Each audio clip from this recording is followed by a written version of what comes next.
आणि त्यांच्याबरोबर आमची प्रोडक्शनची जबाबदारी घेणारे विनोद चव्हाण, हे दोघं जण आपल्याला ह्या प्लॉट संदर्भात, इथं लावलेल्या लागवडी संदर्भात, सुभाष पाळेकर कृषीचं जे भाजीपाला मॉडेल आहे त्या मॉडेल संदर्भात तुम्हाला माहिती देते.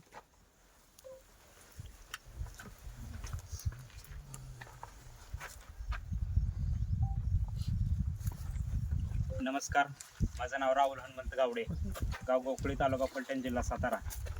2016-2017 साली पंढरपूरमध्ये जी सुभाष पाळेकर गुरुजींची जो 2 शिबिरं झाली लागोपाठ, ते दोन्ही शिबिरं मी अटेंड केली, त्यातून माहिती घेतली आणि नैसर्गिक शेतीला सुरुवात केली.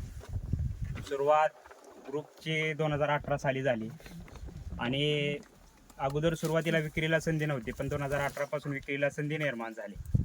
पण मुख्य पिकं आमची ऊस आणि गहूच होते. भाजीपाला किंवा फळभाजी किंवा फळबागेमध्ये अजिबात मी वैयक्तिक काम करत नव्हतो. पण या वर्षीपासून जे घोंगडे साहेबांनी सांगितल्या, वैयक्तिक एकट्या करण्याने ज्या काही अडचणी निर्माण होत आहेत, लेबर प्रॉब्लेम असेल, भाज्यांचं नियोजन असेल, विक्रीचं नियोजन असेल, लागवडीचं असेल, सुलतानी आसमानी संकट असतील, सगळ्याच गोष्टी आल्या.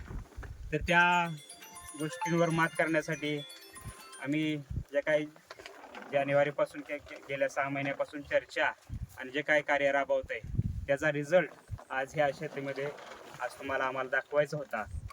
तसा इतका छान रिझल्ट नाही आहे अजून. आम्ही त्या कार्याच्या पहिल्या टप्प्यावर पण नाही आहे अजून. हे कार्य करत असताना हे फक्त 3 महिन्यापासून सुरुवात केली आहे. या अगोदर ऊस मॉडेल, गहू मॉडेल, मिलिंददादा असतील, मी असतील, आम्ही दाखवलीत लोकांसमोर. त्याच्यातलं उत्पादन काढून दाखवलीत. ऊसापासून विविध प्रकार, गुळाचे असतील, गव्हापासून वेगवेगळ्या देशी व्हरायटींचे उत्पादनं आम्ही घेतलेली आहेत यापूर्वी, आणि तेही प्लॉट उभे आहेत, साध्या पद्धतीने उभे आहेत. आता शेजारी जो प्लॉट आहे 30 गुंठ्याचा, तो यापूर्वी मी एकटा करत होतो, तो प्लॉट बघितल्यानंतर आणि हा प्लॉट बघितल्यानंतर ग्रुपमध्ये करतानाचा तुम्हाला फरक जाणवेल लगेच. एकट्याने करताना जे चॅलेंज येतात, जो आपल्याला रिझल्ट पाहिजे, जसा मॉडेल उभं करायचं आहे, ग्राहकांना जे अपेक्षित आहे त्या अपेक्षा पूर्ण होत नाहीत. शेतकरी म्हणून वैयक्तिक आपल्यासुद्धा अपेक्षा पूर्ण होत नाहीत. तो अपूर्ण प्लॉट शेजारी आहे, हा बऱ्यापैकी परिपूर्ण प्लॉट. आणि ह्याच्यानंतर सुद्धा आम्ही काय भविष्यामध्ये आपल्याला अजून परिपूर्ण कसा प्लॉट करता येईल, गुरुजींचं मार्गदर्शन आणि आमचं कार्य, या सगळ्या माध्यमातून आम्ही भविष्यात दाखवणार आहोत. सुभाष पाळेकर कृषी या टेक्निक संदर्भात मिलिंददादांनी सांगितलं, ग्रुपची माहिती सांगितली, SPK टेंडर ठप्पा सांगितला साहेबांनी, ही वास्तविक गरज सांगितली. आज इथं संख्या कमी आहे, पण उपलब्ध संख्या आम्ही घोंगडे साहेबांना किंवा सगळ्यांना सांगतो, उपलब्ध सुद्धा स्टँडर्डच लोक आहेत. जसे SPK स्टँडर्ड हा आमचा ठप्पा आहे ना, उपलब्ध सुद्धा स्टँडर्डच लोक आहेत. आज आजूबाजू बारामती, पुणे, इंदापूर, वाईवरून काही 2-3 व्यक्ती येत आहेत, अजून प्रवासात आहेत, काही कराडमधून येत आहेत. तर अशा लांबून शेतकरी, कोणाला ग्राहक म्हणून पाहिजे म्हणून ते सगळे लोक आलेले आहेत. आज बारामतीमध्ये सहकार्य करणारी लोक, देशपांडे साहेब असतील, सातव अण्णा असतील, किंवा हे सगळे सहकारी, गावडे सर आहेत पाठीमागं, गोखळीमधून आम्हाला सहकार्य करणारे गावडे सर आहेत, सुवर्णकाके असतील, किंवा हे अतिशय सगळी लोक इतके प्रामाणिकपणे या चळवळीमध्ये सहभागी होत आहेत. निदान तिथं मशीन आले, काय अडचणी असतील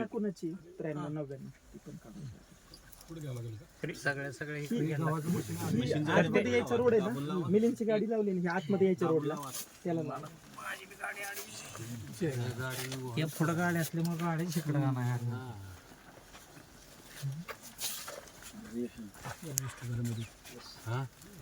चालू चालू दे.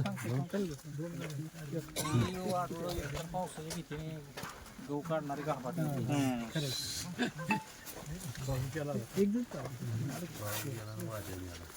पण आहे काय.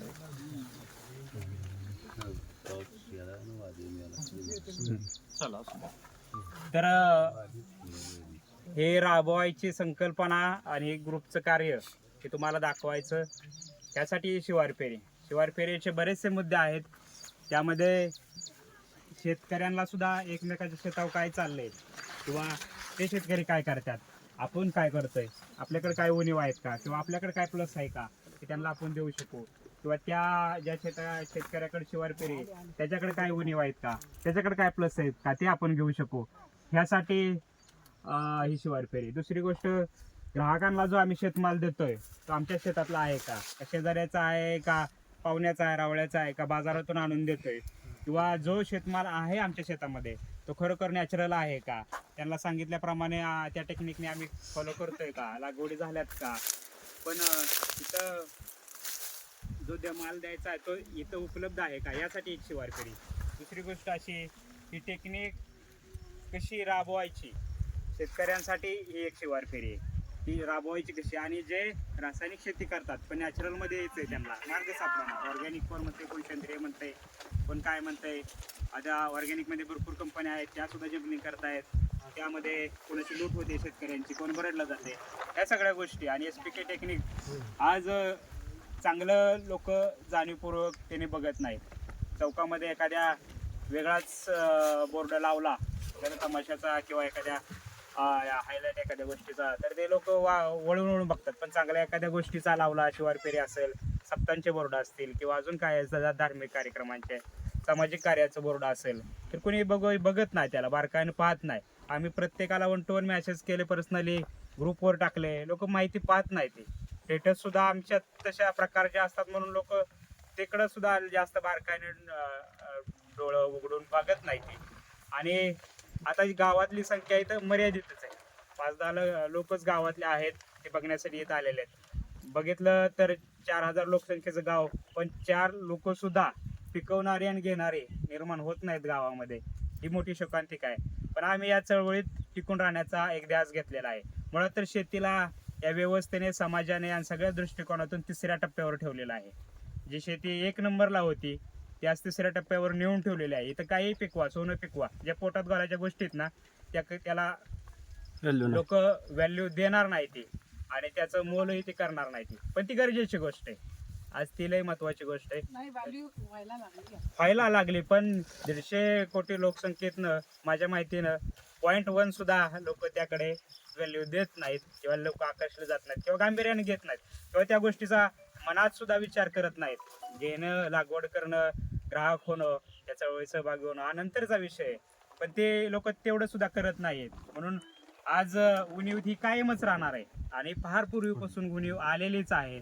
पुराणामध्ये, इतिहासामध्ये जर बघितलं तर 150 इंग्रजांनी राज्य केलं इथं, तिथं 40 कोटी लोकसंख्या होती, कुणी गांभीर्याने घेतलं नाही, बघितलं नाही. हे पूर्वीपासून आलेलंच आहे. कौरवांची संख्या 100 राहणार आहे, पांडवांची 5च राहणार आहे. त्या पद्धतीने तर संख्या कमीच राहणार आहे, पिकवणाऱ्यांची बी घेणाऱ्यांची बी. त्यामुळं जे काय आहे ते स्टँडर्ड आहे, मस्त आहे. आणि त्यात हे वाचणारे आहेत सगळे, हे वाचणारे आहेत सगळे. आणि म्हणून वाचणाऱ्यांचा ईश्वरानेच निर्मिती, वेगवेगळे समूह वेगळे, या सृष्टीला वाचवणाऱ्यांचे किंवा स्वतःला वाचवणाऱ्यांचे, गाईला वाचवणाऱ्यांचे समूहामध्ये आम्हाला दाखल केले. आणि एक योद्धा म्हणून सुभाष पाळेकर गुरुजी आम्हाला लाभलेत. नाहीतर ही टेक्निक माहिती झाली नसती. कोणीतरी ऑर्गॅनिक सेंद्रिय कंपन्यांकडनं, कृषी विद्यापीठांकडनं चुकीची माहिती, मी सुद्धा ॲग्रीचा विद्यार्थी आहे, पण ती त्या विद्यापीठामधून जी सेंद्रिय शेतीची माहिती दिली जात होती ती विदेशी टेक्निक होती आणि खर्चिक होती, परावलंबी होती, स्वावलंबी नव्हती. गुरुजींनी हे जे शस्त्र दिलंय ते व्यवस्थित चालवण्याचा आणि त्या पद्धतीतून, चळवळीतून इतरांना फायदा करण्याचा आमचा दृष्टिकोन आहे. एवढंच मी सांगतो, थांबतो. धन्यवाद राहुल दादा. या प्लॉटसाठी आणि चळवळीसाठी आपण घेत असलेलं कष्ट नक्कीच सर्वांसाठी प्रेरणादायी आहे. आणि हे कुठे गेले आपले विनोद? तिकडे गाडीकडे गेले. मग आता जायचं प्लॉटवर. प्लॉटवर जाऊ, चव्हाण साहेबांचं नंतर लेक्चर. बरं, आता कोणता? रासायनिक विनोद चव्हाण येत आहेत, तोपर्यंत तुम्हीच सांगा, तळेकर. तुमच्या वतीने तुम्ही बोला. नाही, तळेकर साहेबांची थोडी ओळख करून द्यायची होती. आज आपल्या शिवार फेरीला केमवरून आलेले शेतकरी आहेत, गोसेवक परमेश्वर तळेकर साहेब. त्यांचा थोडासा एक परिचय करून देतो.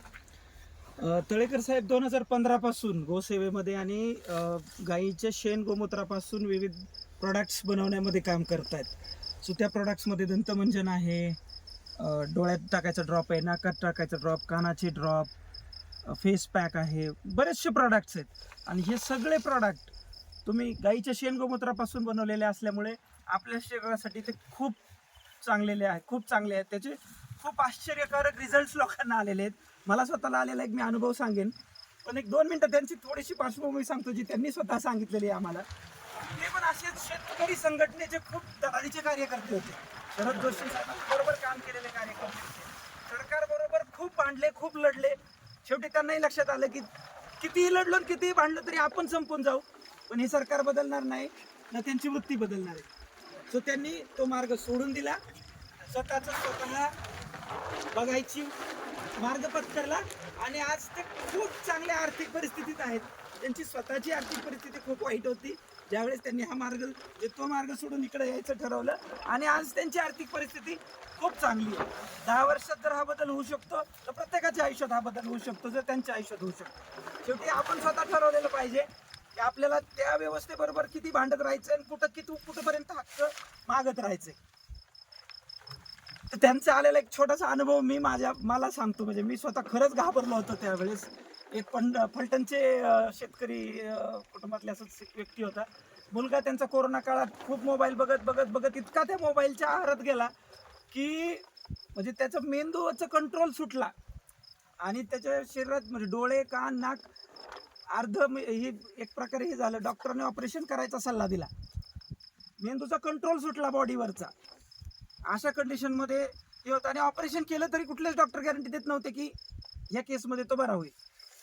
आणि मग आता यांचे काही प्रॉडक्ट्स माझ्याकडे विक्रीला होते. मग ते फलटणमधले शेतकरी, त्यांना कळलं कोणाकडून तरी, ते माझ्याकडे आले भेटायला. मला म्हणले असे प्रॉडक्ट्स पाहिजेत. यांच्याशी त्यांनी फोनवरून चर्चा केली. त्यांना ते 2-3 प्रॉडक्ट्स, त्यांचे कान, नाक आणि डोळ्याचे प्रॉडक्ट एकत्र घेण्यासाठीचा सल्ला दिला आणि ते प्रॉडक्ट्स माझ्याकडून घेऊन जायला सांगितले. तो शेतकरी ते घेऊन गेला आणि ते घेऊन गेल्यानंतर मी खरंच विचार केला की ही अशी केस आहे, एक एक्स्ट्रीम मेडिकल चॅलेंज असलेली केस आहे. म्हणजे तोपर्यंत मलाही यांच्या प्रॉडक्ट्सबद्दल फारसं काही माहिती नव्हतं. ठीक आहे, प्रॉडक्ट्स आहेत, चांगले आहेत, पण ह्या टाईपच्या केसमध्ये हे ॲप्लिकेबल ठरतील का नाही मला माहिती नव्हतं. आज तुम्ही त्यांना ते प्रॉडक्ट घ्यायला लावलेत, तो मुलगा ते खाणार आहे, उद्या तो बरा होईल नाही होईल किंवा त्याचं चांगला परिणाम होण्याऐवजी जर काय वाईट परिणाम झाला, उद्या त्या शेतकऱ्याला असं वाटलं की यार यांच्यामुळे माझं नुकसान झालं, औषध यांचं होतं दिलं यांनी, तर म्हणलं आपण दोघं पण आपला कार्यक्रम होईल. खरंच मेडिकल केस होती ती. म्हणजे तो मुलगा जर काय झाला असतं ना त्याच्या तब्येतीला तर खरंच ही गोष्ट होऊ शकत होती. ह्यात काहीच म्हणजे मी शिकलेला आहे म्हणून मलाच हा डाऊट येईल आणि बाकी कुणाला येणार नाही असं नाही. मी खरंच त्या 1 आठवडाभर खूप टेन्शनमध्ये होतो की अशा काही टाईपच्या कंडिशन्समध्ये आपण काय केलं पाहिजे. पण साहेब मी स्वतः सांगतो, 1 महिन्याभरानंतर त्या माणसाला म्हणजे त्याला नेमकं त्यावेळेस साहेब माझ्या शेतात आले होते. माझ्या शेतात एक मी शेणाचं त्यांचं जे प्रॉडक्ट होतं शेणाचं प्लास्टर खोलीला करण्यासाठी, त्या कामासाठी ते आलेले होते. मी माझ्या डोळ्यांनी बघितलं साहेब, तो आलेला माणूस अक्षरशः रडत त्यांनी त्यांच्या पायावर डोकं ठेवलेलं आहे. जी एक्स्ट्रीम मेडिकल कंडिशन वाला चॅलेंज होती की तो मुलगा डॉक्टरांनी सोडून म्हणजे कुठलेच डॉक्टर गॅरंटी देऊ शकत नव्हते की आम्ही ट्रीटमेंट जरी केली तरी हा मुलगा बरा होईल. तो मुलगा लिटरली महिन्याभराच्या त्या औषधांनी त्या मुलात फरक पडला होता. त्यांना तो फरक दिसत होता. त्यांनी ते औषधं परत त्यांच्याकडून घेऊन गेले आणि कंटिन्यू केली ती औषधं. 6 महिन्याभरात पुढं त्या मुलाला त्या औषधांचा खूप चांगला रिझल्ट. हे जेव्हा मी माझ्या डोळ्यांनी बघितले त्या दिवसापासून मी त्यांना त्यांच्या नावाने खरंच मानतो. ते परमेश्वराचा दुसरा अवतार आहे पृथ्वीवरती. आणि ते गोमातेचं खूप खूप प्रेमाने साहेब म्हणजे हे करतात, सेवा करतात. चॅनलचं नाव सांगा. देशी गाईच्या डोहाळे जेवण घातलेला जर मंडप टाकून कोणी माणूस असेल तर ते परमेश्वर तळेकर साहेब आहे. चॅनलचं नाव सांगा. आणि त्यांचं YouTube चॅनल आहे परमेश्वर तळेकर नावानंच. केम. बारामती ग्रुप, नॅचरल ग्रुपचे शेतकरी ते अनुभव सांगतील आणि मग आपण पुढे जाऊ. या प्लॉटमध्ये आपण वेलवर्गीय आणि झुडपीवर्गीय यात 2 प्रकार केलेत. एका लाईनला वेलवर्गीय घेतल्यात, त्या लाईनला भोपळा, कारलं, दोडका असे वेल लावलेत, टोमॅटो. दुसऱ्या साईडला वांगे जे झुडपे आहेत, वांगे, मिरची, ढोबळी मिरची, कोबी, फ्लावर असे एका बेडला लावले. सापळा पीक म्हणून चवळी, झेंडू असे वेगवेगळे प्रकार लावले. मका आहे, मोहरी आहे, सजून सापळा पिकाला, झेंडू आहे, भेंडी, गवार झुडपीवर लाईनला आहेत, कांदा आहे साईडला. बघूया आपण. हे सगळे वेगळ्या वेगळ्या सीझन्स मध्ये भाज्या येतात ना. हो, सीझन आहेतच, पण पण समजा आता भेंडी खूप पावसात येत नाही, थंडीत जास्त येत नाही. थंडीत का? हा, थंडीत तर मग तेव्हा कसं करायचं ते? उत्पन्न कमी निघतं, येते उत्पन्न फक्त कमी निघतं. भाजीपाला जे आहेत, प्रत्येक फळभाज्या, season ला पालेभाज्या, वेलवर्गीय, कंदमुळं, साधारण हे 4 प्रकार वर्षभर येतात. परंतु हंगामामध्ये चांगल्या प्रकारे येतात. हंगामानंतर न की इतर काळात त्याचं पाहिजे त्या प्रमाणात उत्पन्न येत नाही, सहजासहजी येत नाही, त्याला थोडंसं कष्ट घ्यावं लागतं. परंतु हे घटक 12 महिने उपलब्ध होतात. तसं अगदी नाही असं नाही, त्या सीझन शिवाय येत नाही असं नाही. पण काही गोष्टी आहेत ज्या रानभाज्या असतात ते त्या सीझनलाच येतात. सपोज माझा मेन क्रॉप भेंडी करायचा आहे मला, हम्म. तर ते त्याचं कसं करायचं? अति थंडीमध्ये ते टाळायचं. बाकी इतर तुम्ही जवळजवळ 8 महिने तानाजी गावडे. मी खरं तर ॲग्रिकल्चर ग्रॅज्युएट, पोस्ट ग्रॅज्युएट आहे, MSc ॲग्री आहे. पण हे जे आहे SPK तंत्र, ते आमच्या मिसेस सुवर्णा गावडे ह्याच्यामुळं की त्यांचं फार हे होतं, त्यांचं पण त्यांच्या क्वालिफिकेशनपेक्षा आर्थिक बाबी आणि आरोग्याच्या दृष्टीने जे बाबी आहेत ना, ते नक्कीच माझ्यापेक्षा चांगलं आहे. आपण कसं आहे, मी आताच कलिंगड खाऊन आलोय आणि ते कलिंगड खाल्ल्याला त्यांनी सांगितलं की तुम्ही ते कलिंगड का खाल्लं, त्याच्यावरती औषधं. म्हणलं मी त्याची ट्रायल घेतली की ते कलिंगड जे असतं ना, आता आपण सगळी कलिंगड लावतो, ते जर नॅचरली पिकवलेलं असलं ना तर त्याला ते तसंच राहतं आणि त्याला खाली चट्टा पडलेला असतो पिवळा. आणि दुसरा त्याचा गर काढून जर पाण्यात टाकला ना तर त्याला रंग येतो, म्हणजे इंजेक्शन टोचला असेल तर. ह्या दोन्ही टेस्ट मी बघितल्या, पण म्हणले त्याच्यावर तरी पण औषधं जास्ती मारले असतील, मग तुम्ही का खाल्लं? पण आता ते राहावं नाही म्हणून खाल्लं. आवरलं नाही. हा सगळ्यात महत्वाचा विषय. सांगायचा मुद्दा दादासाहेब असा आहे की त्यांचं हे होतं आणि त्याच्यामुळं मी गुरुवारी रविवारी बारामतीला जाऊन ह्यांचं जिथं स्टॉल लागतात त्या स्टॉलला मी तिथून भाजीपाला आणतो. आता काय झालं, वयोमानानुसार मला पण कंटाळ्यातून राहुल आमचा दर गुरुवारी जातो, मग त्यालाच सांगतो आम्ही, तो स्वतःच विकतो आणि आम्हाला जे पाहिजे ना तो पण घेऊन येतो. सांगायचा मुद्दा प्रॅक्टिकली मी सांगतो की आजकाल झालंय काय, आपल्याला आपल्या भागात तर इतकी रसायन आहे त्या, आणि त्या रसायनाचा वापर इतक्या मोठ्या प्रमाणात आहे की काय खाऊन काय नाही इतकी भीती वाटते. आता काल आमचा लहान नातू आहे आणि आमच्या मुलांनी त्याला आंबा दिलाय. आता ते आंबे कोकणात आले असतील, त्याच्यावरती काय काय कॅल्शियम कार्बाईडची ट्रीटमेंट पिकायसाठी काय काय वापरतात. मात्र ह्याला पर्याय आपणच शोधला पाहिजे आणि जेणेकरून आपण हे केलं पाहिजे. त्या दृष्टीने हा जो ग्रुप आहे SPK ग्रुप, खरं प्रॅक्टिकली तिथून भाजीपाला मी घेऊन येतो, त्यांच्याकडे सगळं नॅचरली भेटतं. आणि मी सुद्धा प्रयत्न केला, गाड्यांना वगैरे माहिती, राहुलला पण माहिती, मी स्वतः माझ्या घरी मला खायला पुरतं. मी भेंडी आहे माझ्याकडे, कारली आहेत, त्याच्यानंतर तूर बनवली, मूग बनवलाय बिन औषधाचा. एक 5-10 गुंठ मी क्षेत्र माझ्यासाठी सेपरेट ठेवलंय आणि तिथं कुठल्याही प्रकारचं, आता हे जीवामृत वगैरे करणं त्रासदायक होतं, मी करतो कधीतरी, कधी मग काहीच नाही, न टाकता सुद्धा ते आलंय. मात्र जमिनीतला, म्हणजे मी ग्रॅज्युएट असल्यामुळं मला माहिती की एकदम आता ही जमीन आहे, ह्यांनी लावलंय, मात्र ह्यात मागं जी पिकं होती त्याचा रेशोडिओ अजून किती राहिलाय. मला जे म्हणायचंय, आपण तुम्ही आता सगळे हे करता, मात्र पहिलीच रासायनिक खतं टाकलेली असतील तुम्ही, अजून त्याच्यावरती फवारणी केली असेल, त्याचे अंश खाली राहतात. आणि आता ते 2-3 वर्षांनी नंतर मग ते ऍक्च्युअली प्रॅक्टिकली ते अंश निघून गेल्यानंतर ते पूर्णपणे आपल्याला उपयुक्त, म्हणजे त्यात कुठलाही रासायनिक अंश राहत नाही.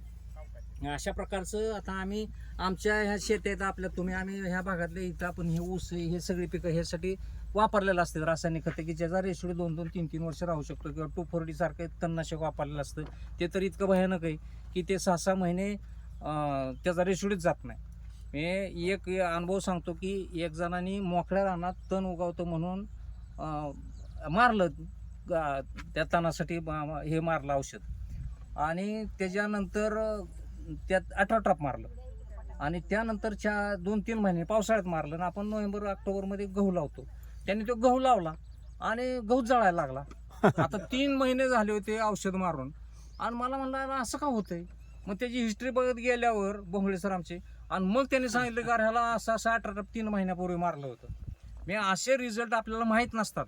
प्रॅक्टिकली कसं आहे माहिती आहे का, इतक्या शेतीत शिकण्यासारख्या बाबी म्हणजे आता मी शिकवत होतो, शिक्षक होतो, शिकवून सुद्धा अजून मी अपुरा आहे. ज्ञानाच्या बाबतीत अजूनही मी अपुरा आहे. अपडेट ज्ञान करणं प्रॅक्टिकली हे प्रॅक्टिकली ज्ञान घेणं. ह्या गाड्यांच्याकडे इतकं ज्ञान आहे माझ्यापेक्षा ह्या संदर्भातलं राहुलकडे ज्ञान माझ्यापेक्षा जास्त आहे. मग हे आपल्याला कसं वाटतं आता हे आलाय ना आपण इथं आपल्याला वाटतं मला सगळं माहिती आहे पण आपल्याला माहित नसतं, शून्य माहिती असते आणि ह्या गोष्टीत आपण अज्ञान असून दाखवत नाही आणि हे दाखवण्याची गरज आहे. हे प्रॅक्टिकली आपल्याला ह्या गोष्टी आचरणात आणणं दिसतंय तेवढं सोपं नाही. ह्यांनी सुद्धा सुरुवात केलेली आता बघितलं तिथं जीवामृत दशपर्णी अर्क तयार करायचा कार्यक्रम चालू झालेला दिसतोय. ह्या सगळ्या गोष्टी थोड्या त्रासदायक वाटतात. आपल्याला कसं वाटतं इन्स्टंट असावं सगळं. मी औषध मिळतलंय लगेच आपलं बाटलीतलं ते 50 मिली घेतलं मारलं संपला विषय.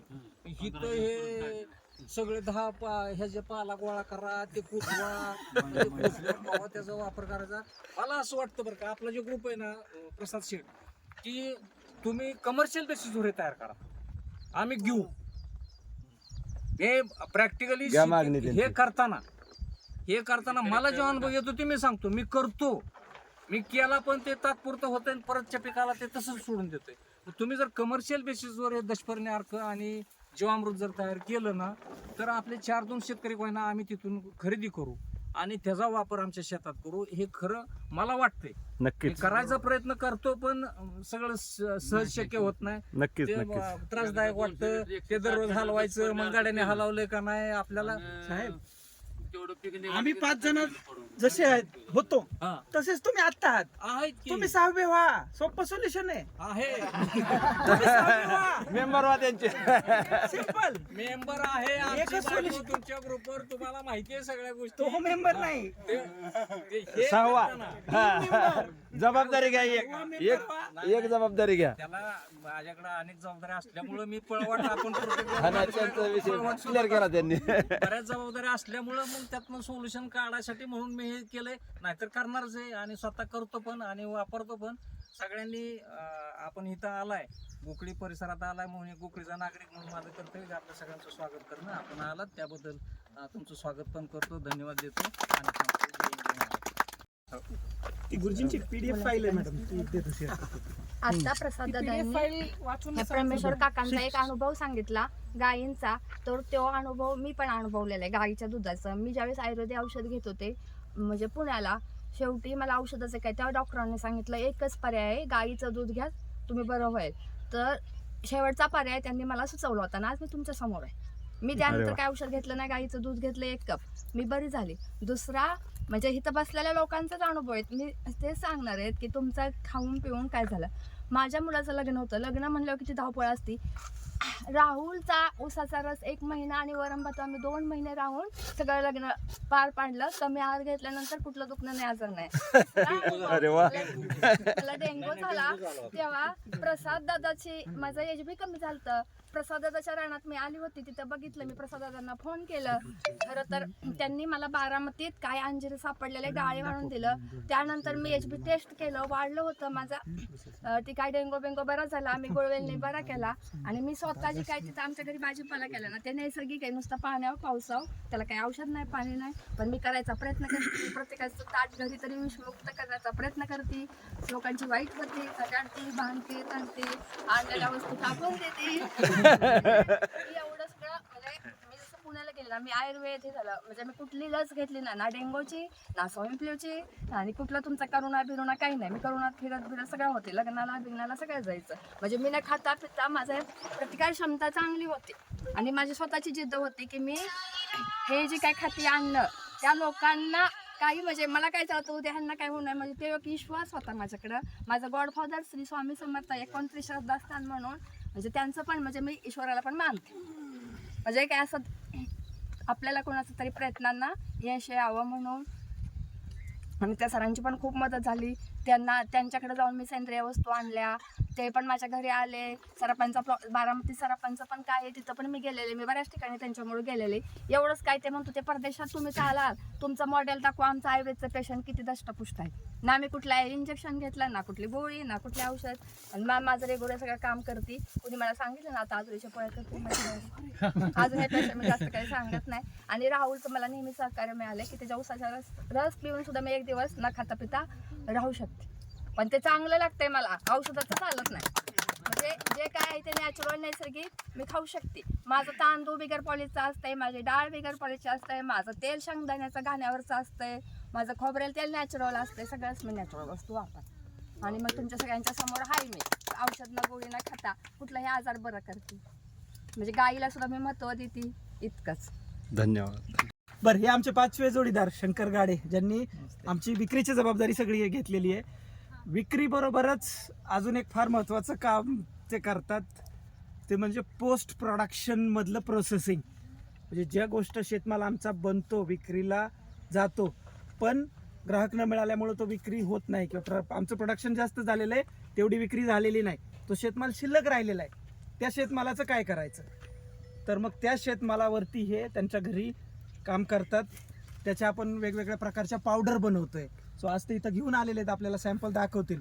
मोरिंगा पावडर बनवतोय आपण, टोमॅटो पावडर बनवलेली आहे, बीटरूट पावडर बनवलेली आहे, लेमन पील पावडर बनवलेली आहे, कसुरी मेथी बनवलेली आहे आपण. ह्या सगळ्या गोष्टींमध्ये आपण काम करतोय. लिंबाचं लोणचं बनवलेलं आहे. म्हणजे ज्या ज्या गोष्टी आपल्या विकल्या जात नाहीत, ज्या शिल्लक राहत आहेत, बाकीचे शेतकरी फेकून देतात, ते आपण फेकून न देता घरी ठेवतोय आणि त्याच्यावरती प्रोसेसिंग मध्ये काम करतोय. याच्यामध्ये म्हणजे त्यांच्या बरोबर खूप मोलाचा सहभाग त्यांच्या मिसेसचा आहे. आमच्या तिथे राहणाऱ्या एक मावशी आहेत, त्यांना मदत करतात. या सगळ्यांच्या मदतीने तिथं तो एक प्रोसेसिंग प्लांट सुरू झालेला आहे, घरगुतीच चालू आहे सध्या. आम्ही सध्या ते प्रायोगिक तत्वावरच करतोय, पण हळूहळू आम्ही त्याचं कमर्शियल प्रोडक्शन पण करणार आहोत. स्वतः शंकर गाडे थोडा त्यांचा अनुभव सांगतील विक्री संदर्भात.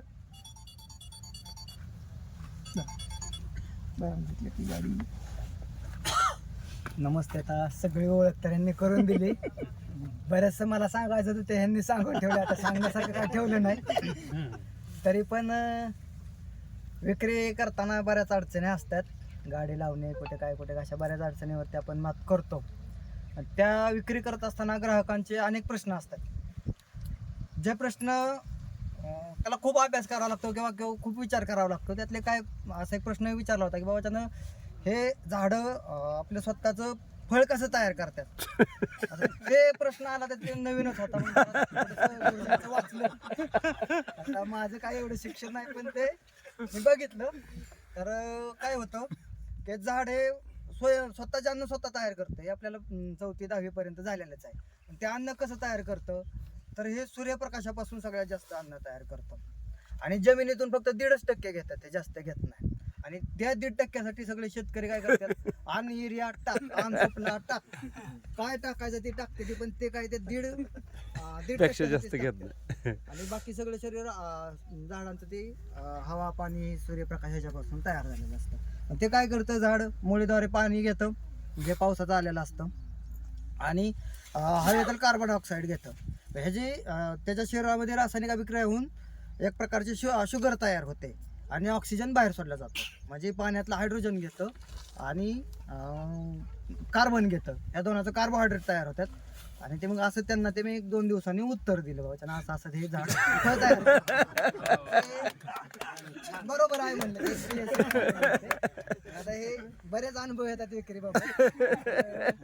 माझं असं फारसं शिक्षण नाही झालं, पण ते कमीत कमी पण महत्वाचं शिकला शिक्षण आणि महत्वाचं प्रश्नाचं उत्तर दिलं.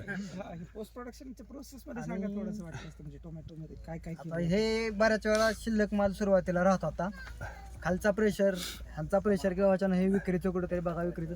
आता हा शेतमाल नेला नाशिवंत आहे. 1-2 दिवस ठीक झालं, तिसऱ्या दिवशी काहीच करू शकत नाही. त्याला एकतरी फेकून द्यायचं, नंतर काहीतरी करायचं. मग आम्ही काय करतो, 1 ते 2 टाईम हा शेतमाल विक्रीसाठी ठेवतो. आणि मग तो आपण घरी आणायचा, त्याला स्वच्छ धुवून घ्यायचा व्यवस्थित, तुरटीचं पाणी टाकून वगैरे, आणि तो वाळवून सुकवून घ्यायचा. सुकवून घेतल्यानंतर त्याला असे उभे आडवे काप करून घ्यायचे छोटे छोटे छोटे छोटे, आणि ते वाळवण्यासाठी टाकायचे. आणि त्याच्यावरती एक धोतर वगैरे ठेवायचं, जेणेकरून एक घाण धूळ वगैरे जाऊ नये म्हणून. आणि मग ते सुकलं की आपण गिरणीवरनं दळून घ्यायचं, चाळून घेऊन पॅकिंग करायचं. व्यवस्थित चांगले पॅकिंग होते ते. हा, टोमॅटोचं पण हे करतो. सगळी पावडर किती दिवस टिकते? पावडरची लाईफ 6 महिने ते वर्षभर आहे 6 मॅडम. महिने तर टिकणार. आरामात टिकणार. पण फक्त जी मी sun-dried केली होती हा. हळदीचे वगैरे करतो, तर तिला 2-2 वर्ष काहीच होत नाही. सगळं सनड्राईड आहे. हा, सनराईज. उन्हाळ्यात सनड्राईड, पण म्हणजे हिवाळ्यात वगैरे मग आम्ही सध्या एक पोर्टेबल छोटा इलेक्ट्रिक ड्रायर आणलाय, त्याच्यावरती करून बघतोय. सोलर ड्रायर पण करणार आहे. हळूहळू टप्प्याने चाललोय आम्ही. जसजशी आमची कॅपॅसिटी बिल्डअप होतीये तसं तसं आम्ही शेतकऱ्याला घरी करायला हा उन्हाचंही हो चला पुढे चला, माहिती देत देत आपण पुढे जाऊ. आलेत आता इतक्यात आले, कसे आलेत ते म्हणजे काय चला चला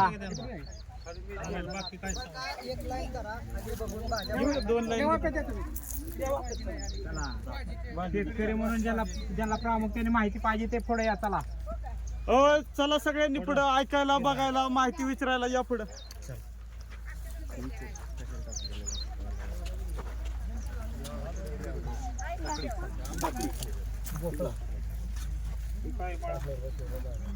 ते चॅनल आहे बऱ्यापैकी, तिकडं तुमचं फेस माहिती सांगतो.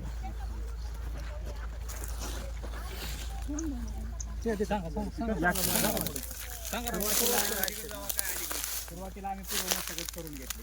पूर्व मशागतीनंतर एक बेड काढून घेतले. प्रत्येकी 10 फुटावरती हे बेड आहेत. हा बेड 3 ते 4 फूट.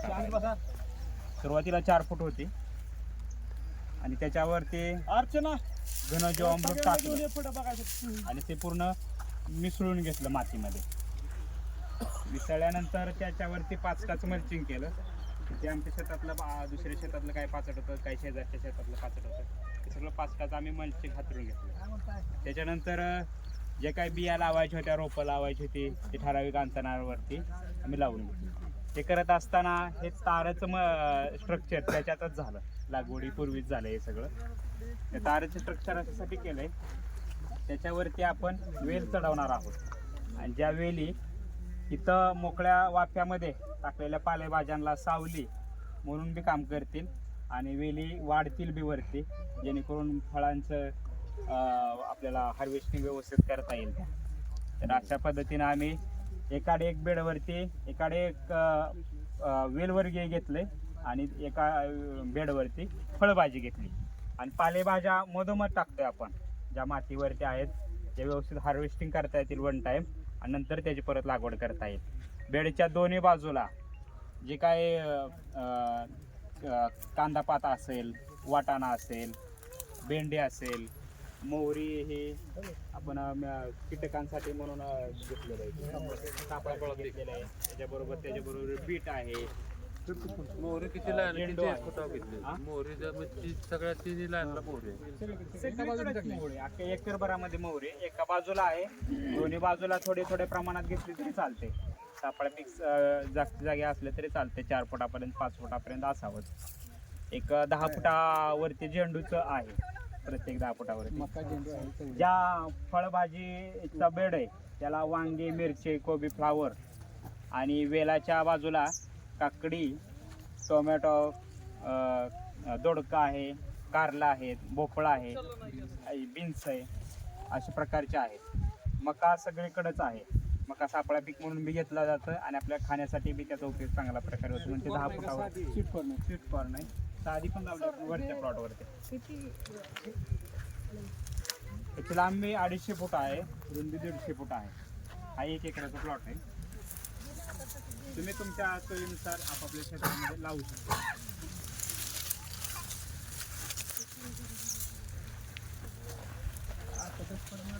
वाटाणे येऊन गेलाय का? मग इथे जे खाली तुम्ही भाजी वगैरे लावता, वन टाइम हार्वेस्टिंग जवळजवळ 40 ते 60 दिवसाच्या भाज्या निघतात. मग याला परत मशागत म्हणतात. ते निघाल्यानंतर मशागत आपण छोटा रोटर किंवा छोट्या ट्रॅक्टरने आपण खोलून घेऊ. आम्हाला हे भविष्यात बेड नाही हे आता परमनंट राहा जवळजवळ 5-10 वर्ष. त्याला काय करायचं, झाडं आहेत ना.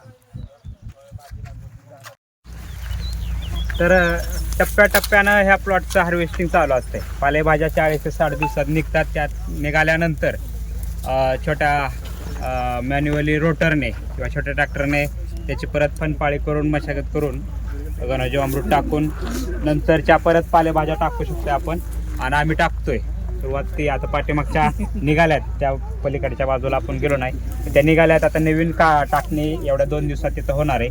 त्याच्यानंतर ह्या आता काढणीला आल्यात मधोमध ते 4 बेड आहेत ते, आणि आता ह्या उगवून स्थिर होतात, ह्या आठवडाभरात काढण्याला येतील असं नियोजन केलेलं आहे.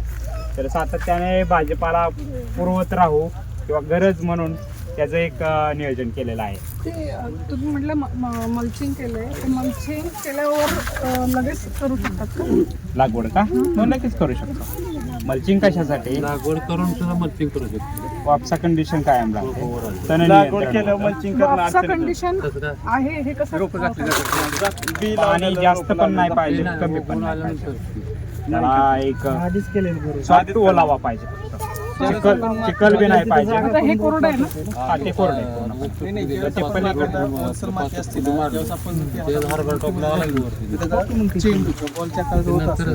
त्यांना एक प्रॅक्टिकली दाखवा इथली माती घेऊन. ताई इकडे बघा ही प्रॅक्टिकली बघा. हो का, ही अशी मोकळी सुट्टी माती. हो का, हो का, हे असं मुटका नाही झाला पाहिजे, मोकळी झाली.